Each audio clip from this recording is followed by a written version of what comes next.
Hey everyone, it's Suzanne, and I want to thank you for joining us for your Creative Focus podcast, where we will help you build a business out of the hobby you love. You'll also be able to get the show notes and the links we reference by visiting us at www.yourcreativefocus.com. There is a happy little place in all our hearts that makes us feel all warm and fuzzy inside. We feel safe, possibly mildly confident in our complacency. No fears of failure, just happy contentment.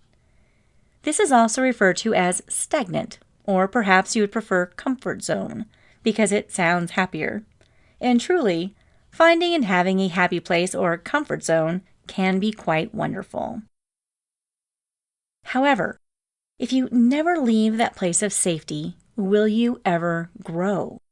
Will you ever find true excitement or happiness? By challenging yourself or taking risks, you push yourself to learn, grow, become more successful, and more confident. Sure, you might find failure along the way, but without failure, do you ever really learn how to become a better you? If you never try to accomplish your dreams, how will you know they were more than just illusions? If you're thinking of different reasons why you can't, excuses are no reason to not even try. Sometimes our lowliest times bring out our greatest achievements. Let's take a story you have probably all heard. It's a story of loss, betrayal, depression, poverty, rejection, hope, fortitude, determination, strength, success, and growth. It was during a ride to work that a young lady's train was delayed for 4 hours, that 3 beloved friends were brought to life. During the next 6 months, this young woman worked on writing the stories of these 3 characters, when the unthinkable happened. At the age of 25, she lost her mother. Needing a change of scenery, she moved to Portugal, taught English, married, miscarried her first child, had a daughter, and due to a less than happy 13-month marriage, she divorced.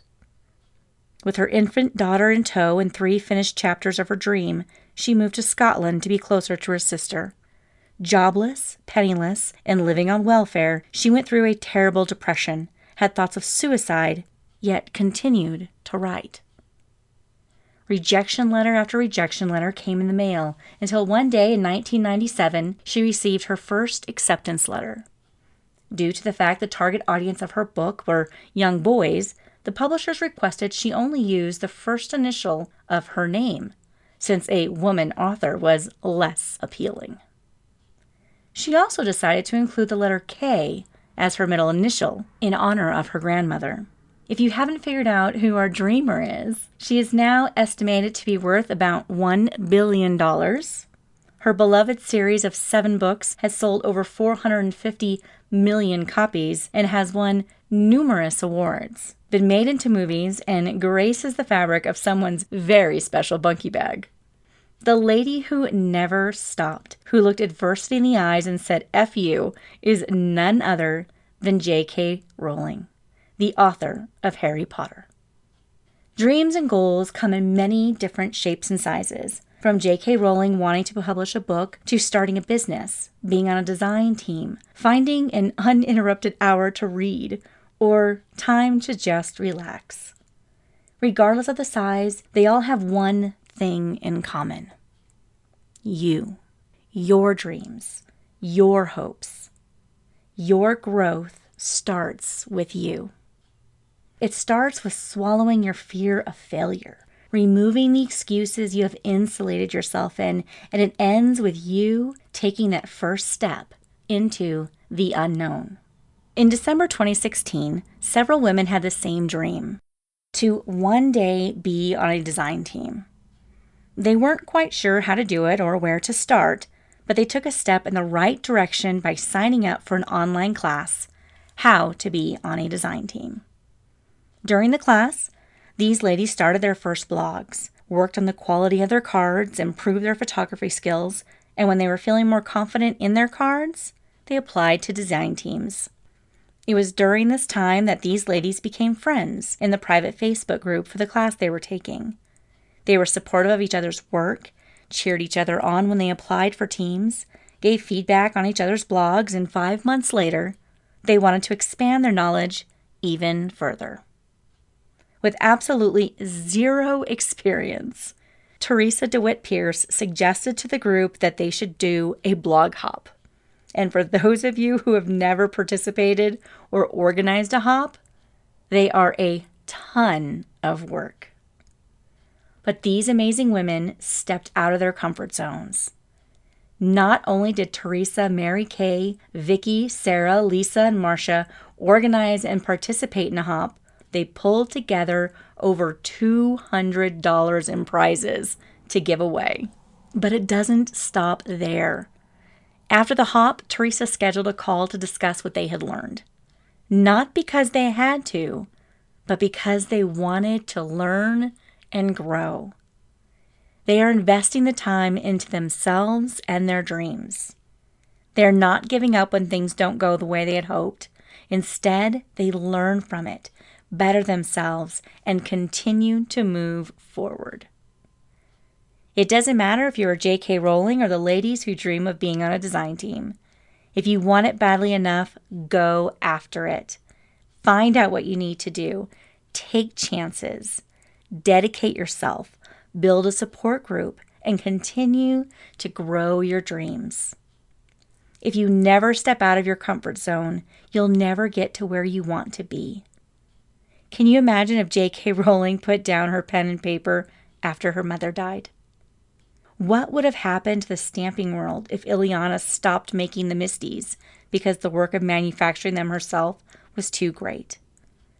What friendships would not have happened? Think about it. My grandmother would probably not be making as many cards for the people in her church. There would be no stamp junkies. My husband would not have Lydia to talk to about crazy cat stories. And let's take a minute to talk about Ileana's journey. Here's a woman who just wanted a faster way to make Christmas cards for her church. So while her husband was away on a business trip, she designed a tool to make repeat stamping easier. Multiple trips to Lowe's and a bit of washi tape later, she had the very first Misty in hand. She loved her little tool and thought maybe a few other stampers would like it as well.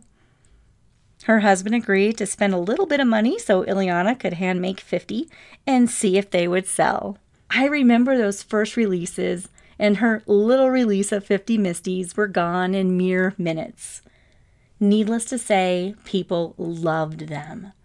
Not only did they make stamping easier, but it revitalized the stamping industry. Crafters who weren't stamping anymore started again. People with arthritis could use the Misty pain-free. My mother, who can't stamp straight to save her life, now enjoys it. Ileana and the Misty have done more for this industry than people understand, realize, or give her credit for. And if you think it was a simple success, think again. Ileana not only had to deal with criticism from people online and cyberbullies cowering behind a computer screen, she had to learn how to run a business, how to get a patent for her Misty.